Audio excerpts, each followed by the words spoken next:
Welcome to the latest 2D to 3D video conversion tutorial for 3DCombine version 6.7. In this tutorial I'm going to show you how to use 3DCombine version 6 to convert a standard 2D video into a 3D one. There are a couple of ways to achieve this and I'll step through both of them. Initially you can start by going to Guides in the menu. This is a shortcut to a lot of capabilities within 3DCombine. Then go to Video 2D to 3D. As you can see, there are two options. There's automatic and there's manual. I'll start with automatic and then go on to the manual one. So with automatic, all you do is select automatic, and then the program will prompt you to step you through the different stages required. So if I click OK, it will prompt me to load the video. So here's the video I'm going to be working with today. It's just a very short clip from the show Red Dwarf. So I'll click open and you'll see the video open in the left. Now I have a choice of a number of different options I can use. So quick is the quickest one. It's pretty good, but it's not quite as good as the high quality one. And then there's frame shifting. Now this is by far the quickest one, but it works by just reusing the frames that are already there. It doesn't actually generate the third view for you. So it can be very good in terms of not generating artifacts, but it can sometimes leave things 2D, or if things are moving vertically it can be a bit off. So I'm just going to pick the high quality one for now because it's a fairly low resolution video clip, so it'll be quite quick anyway. And click OK. And now all I have to do is select the output format that I want. So for the purposes of people being able to see on the YouTube video, I'm going to output it as a color anaglyph. So all you do is you select your format on here, and it supports your standard parallel, your anaglyph formats, all the way through to a format designed for viewing on the Oculus Rift with the big screen VR app. So color anaglyph it is. I click on save video, and I'm going to call this automatic. And you've got the choice between a compressed video or a lossless video. There's very little reason to use the lossless really, unless you're being super precise about depth maps and things, which I'll come to a bit later. So most of the time we're just going to leave compressed. Select save, and as you can see, this is now converting the video to 3D in real time. And if you've got a set of anaglyph glasses, you can put them on, and you'll see the first thing it's done is it's stepped the image back into the screen. And then if you look at certain aspects, particularly his hands now, you'll see they're actually coming out of the screen at you, or at least towards the center of the screen. So it's adding depth to that image. I'll just let it run for a few frames.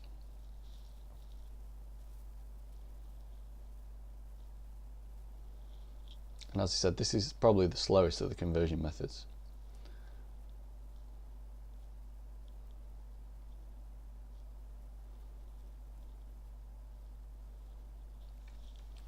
Okay, so you get the idea, and that will just run through to completion.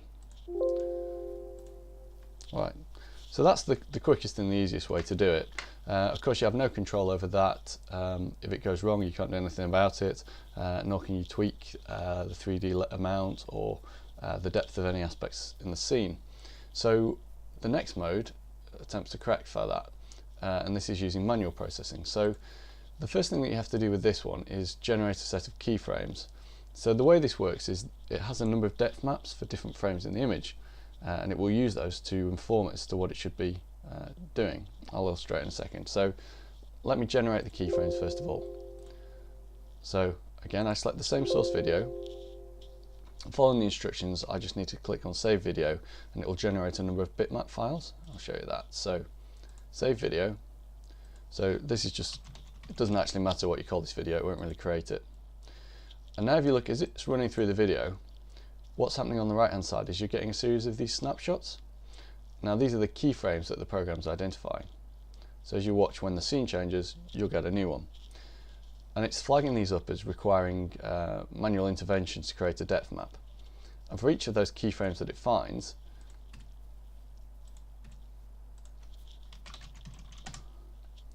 you can see it's generating a file here, a bitmap file, which is called depth map and then has the frame number associated with it. And as time goes on, it builds up a list of those until it's finished.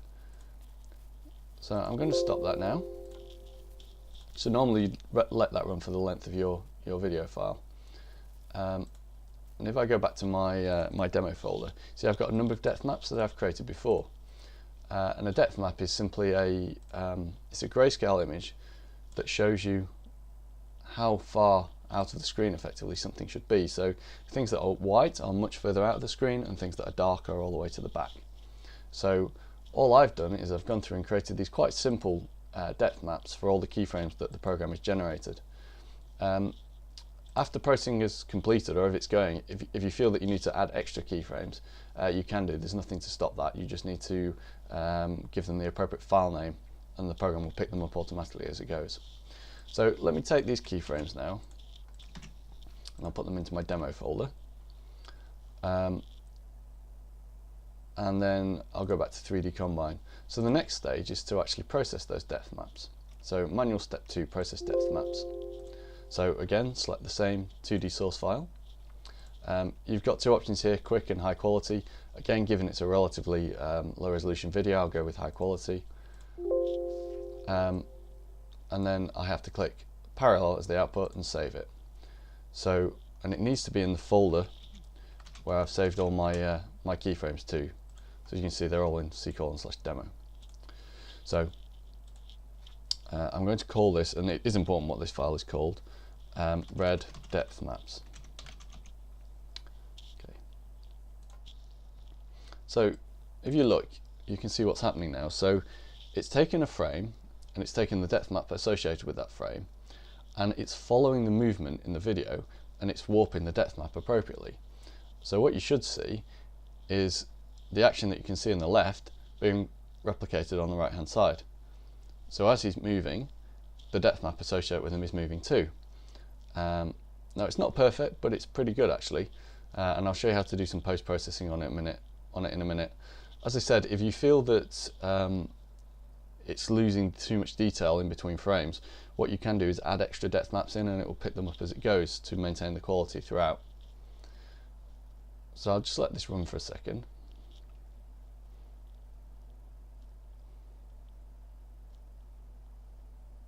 Okay. So now I have a file called depth maps. Inside my guile. I'm just going to kill the volume, so which has the image and the associated video depth map. So now what we can do is we can convert it to 3D, but before we do that, 3DCombine is capable of cleaning it up a little bit because it's not the most perfect depth map in the world.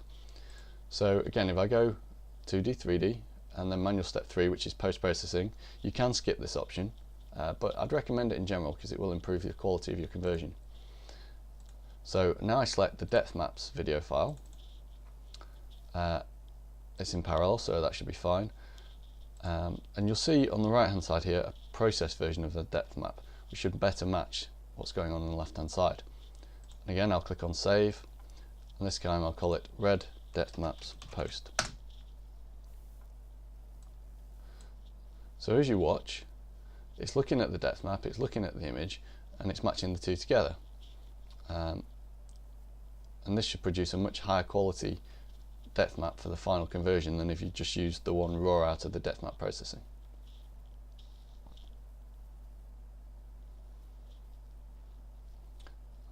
Fortunately, this is a bit slower than the other features, so just have to let it run for a second to get enough frames to do a conversion.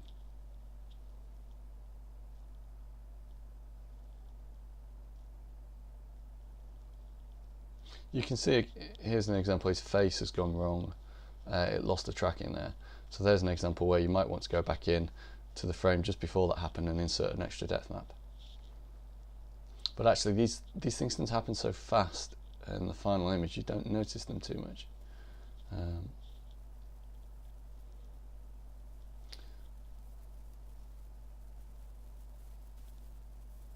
you can see, it's much better picking out the shapes of his arms now than it was doing.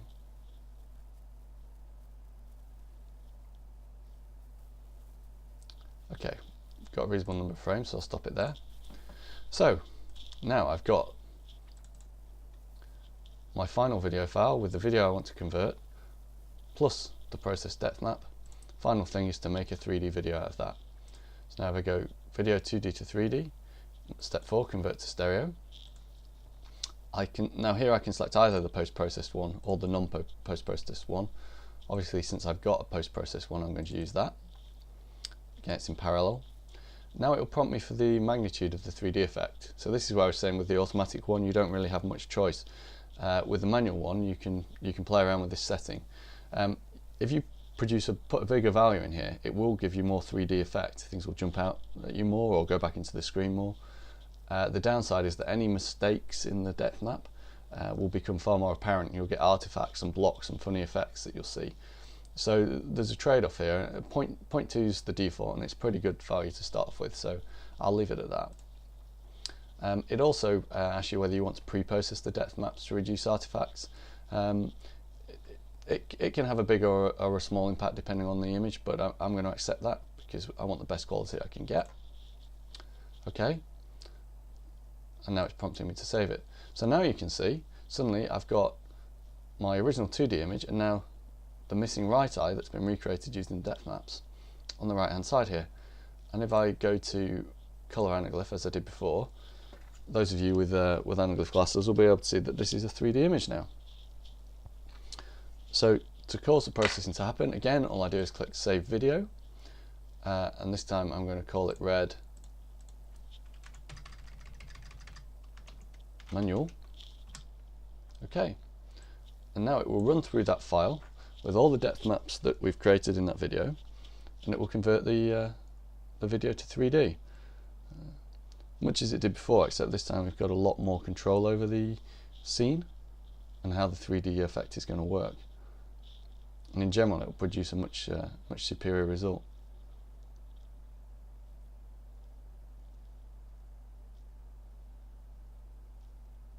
And as you can see, generally the image quality is really good right at the start of the frame, and then as it tracks, the quality reduces. And again, that's where the inserting the extra depth maps would be. So if you wanted to do that, and I don't have any to insert, but let's say I wanted to insert another one at frame 105, all I have to do is create the file here. So if I was to call that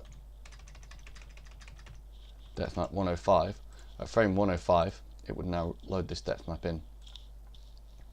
And what I can also do is, obviously I need to know what I'm converting, so I can step through the video here, and at the bottom right you can see the frame number.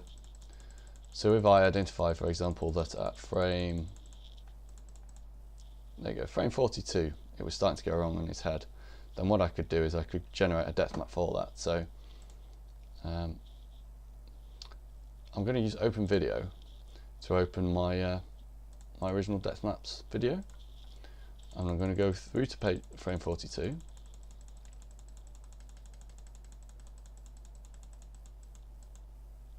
Okay, and actually you can see in the depth map that it's starting to go wrong there. And now I can simply save that. So I can either save the left-hand image. So I call this depth map 42.bitmap, and it will give me a file that I can now edit in a video editor, in an image editor, to create the depth map.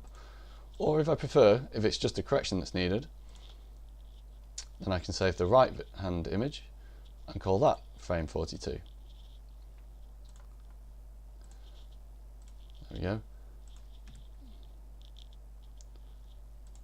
And now all I'd have to do is what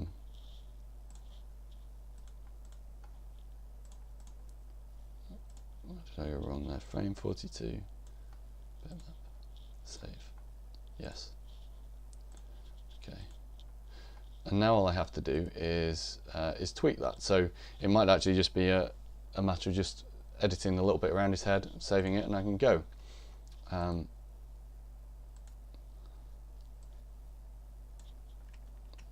So for example, if I decided that this bit was what was wrong, then all I have to do, and you might want to use a better paint program, I'm just using this one for illustration, is clean it up there. And now I've got an improved version of that frame. so that when I repeat the processing it will use it. So now I go process depth maps. There's my 2D file. Again, I'll use the high quality one. And now I'm going to save the output video here. If you notice carefully, you see at frame 42, it picks up my adjusted depth map and carries on from there. It's also picked up that one that I created. Let me get rid of that. Okay, so really that's just a very whistle-stop tour of how you can use 3DCombine to convert videos from 2D into 3D. For more advanced users, there's a lot of these options are on the depth menu, so you can have a play with these and see some of the functions available to you. But that's covered in a separate tutorial.